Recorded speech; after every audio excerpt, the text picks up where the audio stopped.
Hey, what's up? It's Jim, and today I'm going to talk about the film My Neighbor the Yamadas from 1999.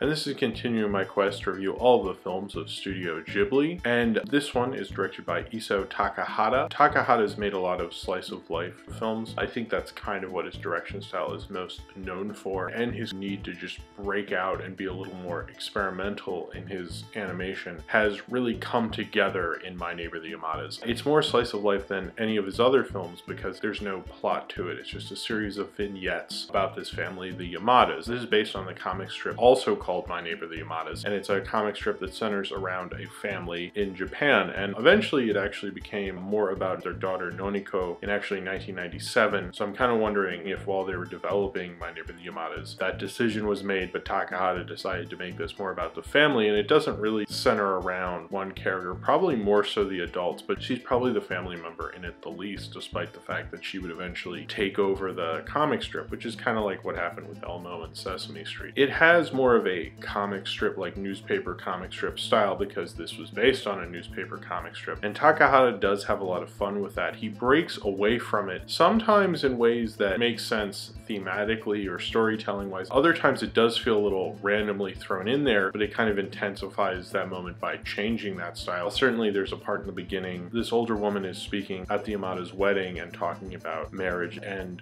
you see probably the most detailed and well animated part of the film, or at least traditionally well animated part of the film, where they're going on all these adventures and doing all these crazy things, and they're on a ship and they're racing in a bobsled and all this crazy stuff. In some ways it shows Takahata being restless, because Takahata, his first film, Horace Prince of the Sun, he really wanted to do something new with animation and appeal to adults. And if you look at most of his filmography, he's really trying to do different things with animation. And I did sense in Pompoko, and I also sense it in here and in The Tale of Princess Kaguya, a restlessness to his direction. He could clearly keep making slice of life films and be like a Mike Lee or something to animation, and he would still be a great animation director, but Takahata really will never rest on his laurels. He's not that kind of a guy. He really wants to keep challenging himself. And in Pompoko, you get more of a restlessness to it. I think in Only Yesterday It Started, where he's having two different styles at once. In this, the newspaper kind of style, the fact that it actually has no plot, it's a lot of vignettes. It is, I guess, a lot more arty, and you have all these vignettes throughout it, and it doesn't have a plot. All the humor and the whole film is really a family film. It's kind of like modern family humor or family circus kind of humor. Some of the vignettes just feel like comic strips brought to life. They're so quick. Some are longer. It's all over the kind of lengths they have for these vignettes. It really is interesting to combine more of an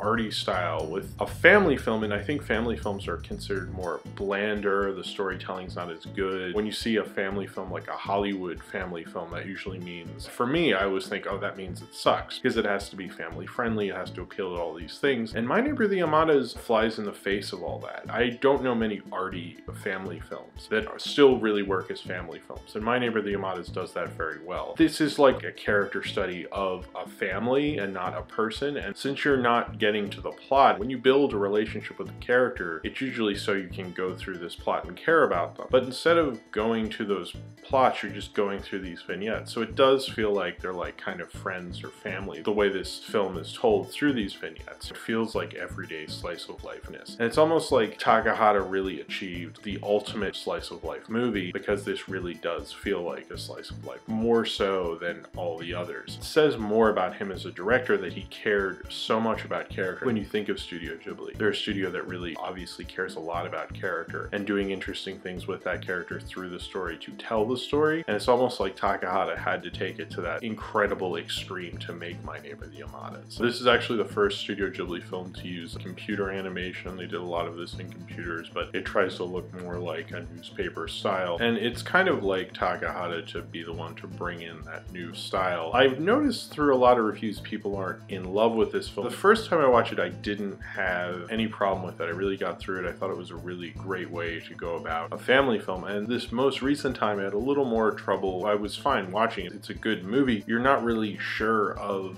where you are in the film. I think when you're watching any other movie, you're like, okay, I feel like I'm in the middle, and most of the time you're right, because we're so used to structure, plots, and everything like that. And since My Neighbor the Yamadas kind of just does what it wants, which is kind of like Takahata himself from what I've read. And I think because this film does that, it is a different kind of watch. And I've been interested to read how people who are supposedly fans of Studio Ghibli and have put out reviews have viewed these films, and it feels like there's a hesitancy to really like this film because it is so different. But it's really more of a foreign take. It's not like a Hollywood American take. A lot of people are so attached to having like a checklist on to what makes a good movie. My Neighbor the Yamadas kind of falls into the cracks because of that, which is a shame because it's actually a really interesting take on its subject matter and a really interesting take on a comic strip. I mean, think of all the other films that have been made based on comic strips. They're all terrible. Now, Takahata has adapted manga, he's adapted books throughout his career, and this is the first comic strip and the only comic strip adaptation I think Ghibli ever did. Him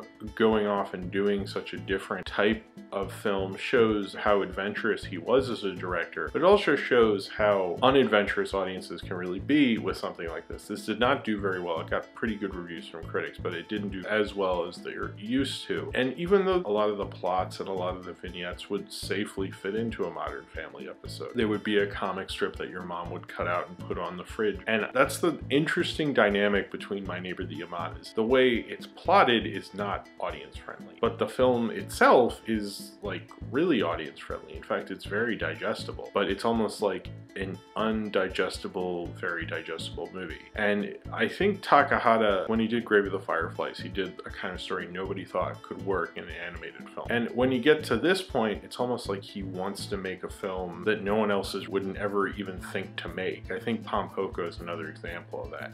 But now that he's got to My Neighbor the Yamadas, he's totally going off in left field. And I think Kaguya continues that. There is a slight Princess Kaguya reference because when the little fantasy that was going on while the woman's giving the wedding speech, the son is birthed from an egg and she is found after he cuts a bamboo tree and he finds her there, which Takahata had been trying to make Princess Kaguya for a very long time, but apparently it was on his mind then. This was a cultural reference that I'm assuming they would get in Japan, that the first time I saw it, I hadn't seen Princess Kaguya because it hadn't been released, so I didn't get that until this viewing. But it's interesting that's actually in there at this time. It shows how much he really wanted to make that film. And it shows somebody who cares about his characters, cares about the audience understanding them and humanizing them more so than caring about what they're going to do for the plot. And I think this is the most extreme example of what Takahata's style is like and what it can do and what he likes to do as a director. When I'm thinking of this film and its relation to Kaguya, Kaguya really felt like he didn't adapt it. He let that story be the kind of story it was in I believe it's the 10th century. Whereas My Neighbor the Yamadas feels the same way, but through its comic strip style. It feels very much like I'm reading a comic strip. It feels like he didn't really adapt it too much. Like, I understand it's a comic strip and a manga, probably. It feels that way. He almost feels like he's like a conduit for this material to become a movie, and he knows how to adapt it right for the material, not necessarily right